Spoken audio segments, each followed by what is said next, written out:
ठिकाणी दीप प्रज्वलन संपन्न होत आहे आणि या दीप प्रज्वलनाची यांना विनंती आहे की आपण सत्कार स्वीकारण्यासाठी मंचाकडे यावं.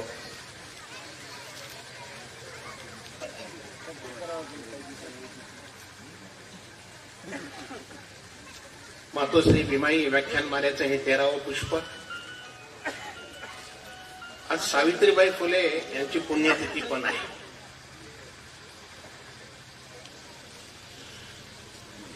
प्रथम सावित्रीबाईंना आणि माझ्या आईवडिलांना अभिवादन करतो मी.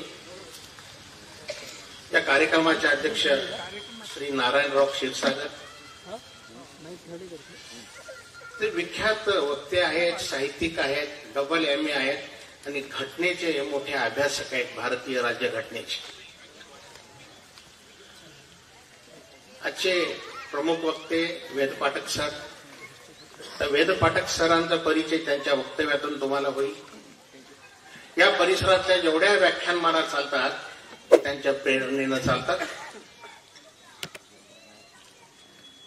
आजचे सत्कार मूर्ती दिलीप ठाकूर, सौ जयश्री ठाकूर, आपले PI लक्ष्मणजी केंद्रे साहेब, उपजिल्हा अधीक्षक रुग्णालयाचे अधीक्षक डॉक्टर टाकसाळे,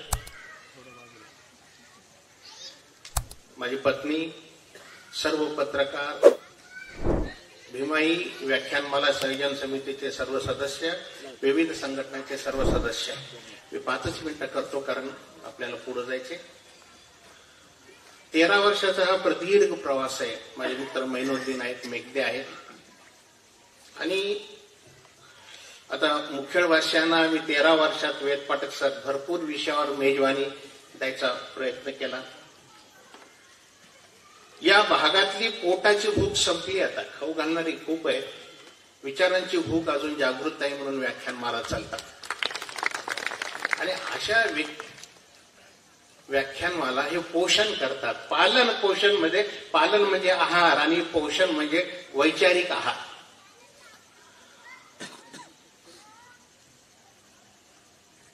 यापैकी बरेच जण अध्यक्ष होते. मागे शिवाजीराव जाधव साहेब आहेत. खूप आता अनेकांचं कोणाचं नाव घेतलं तर मी आय रिअली रिग्रेट, क्षमा मागतो कोणी राहील. बदने सरांनी, Shivajirao, Dadarao, Jogdand sir, Dumne sir, Rudge madam इतके मोठे सदस्य की भीमाई व्याख्यानमाला सर 11/11/11 चालू केली की ज्या दिवशी माझा 50वा वाढदिवस होता. 11/11/11 आणि सगळेच म्हणत होते की तुम्हाला आता 50 झाले. मी म्हणलो माझा एकट्याचा वाढदिवस करू नका, आपण काहीतरी व्याख्यानमाला सुरू करू.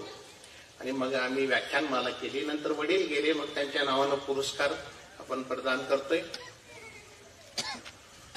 या पुरस्कारामध्ये अनेक महाराष्ट्रातले दिग्गज वक्ते आले आणि महाराष्ट्रातल्या नांदेड जिल्ह्यामध्ये मुखेडमध्ये जे निरपेक्ष भावनेनं प्रेरित होऊन झपाटलेली वादळ असतात त्यांचा आपण पुरस्कारानं सन्मान करतो.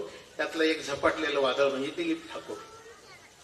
मी, दिलीप, श्रावण रापणवाड, नरसिंग कोरे आमच्या शाळेत आम्ही विद्यानिकेतनला शिकलो आणि आमच्या शाळेत आमच्या शिक्षकांनी ठोसून भरलंय. जो पेटतो तो विद्यार्थी, जो पेटवितो तो शिक्षक. आणि ही पेटविण्याची गोष्ट आहे. दिलीपचे अनेक उपक्रम त्याच्या मानपत्रात येतील, त्याबद्दल मी बोलत नाही. उपक्रम नसला की त्याला झोप येत नाही. त्याच्यातून ऊर्जा, उपासना, उत्साह या सगळ्या गोष्टी आणि त्याच्या मागे सावित्रीबाईसारखी असणारी त्याची धर्मपत्नी, या सगळ्यामुळे हे व्याख्यानमाला चालतात. ताणतणावाचं आता आज सर ताणतणावावर बोलणार आहे.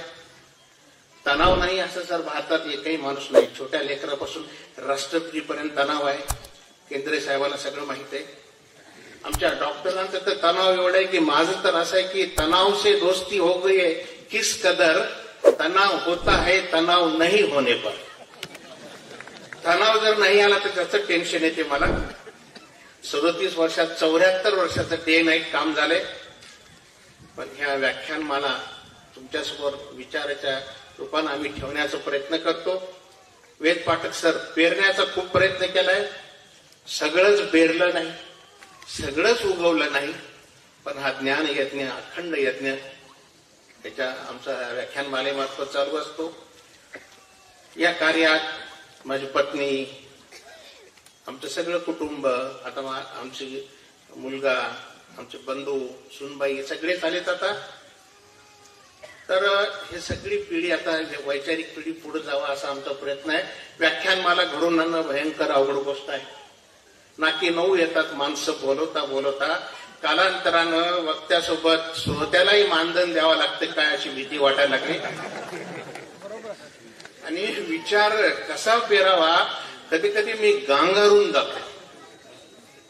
पण हे व्याख्यान हे सगळं करण्यासाठी हे इथलं ग्राउंड आमचे मस्कले साहेब आहेत, स्वप्न जे आहे, नगरपालिकेचे शेणगे 4 दिवसापासून मेहनत घेत आहेत, सुप्रभात मित्र मंडळ आहे, संयोजन समिती आहे, वैद्यकीय संस्था आहे, पत्रकार संघ आहे.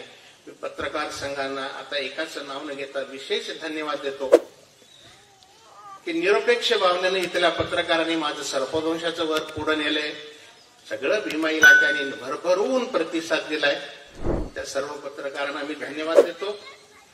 आणि पुन्हा म्हणजे वेदपाठक सर नुसते प्राध्यापक नाही, ते कीर्तनकार पण आहेत.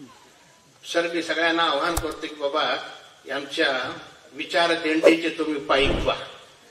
जुलैमध्ये आपण सगळेच, मीही जातो आजकाल दिंडीला, आमची सगळी कंपनी घेऊन जातो, पुंडे हॉस्पिटलचे कर्मचारी. या विचार दिंडीचे आपण वारकरी होऊयात. मी काही पेरता येते का याचा जरूर प्रयत्न करूयात. तुम्हा सगळ्यांचं कोणाचा नामनिर्देश राहिला असेल तर पहिल्यांदाच मी माफी व्यक्त करतो. आणि आपण सर्व आलात याबद्दल ऋण व्यक्त करतो आणि थांबतो. धन्यवाद.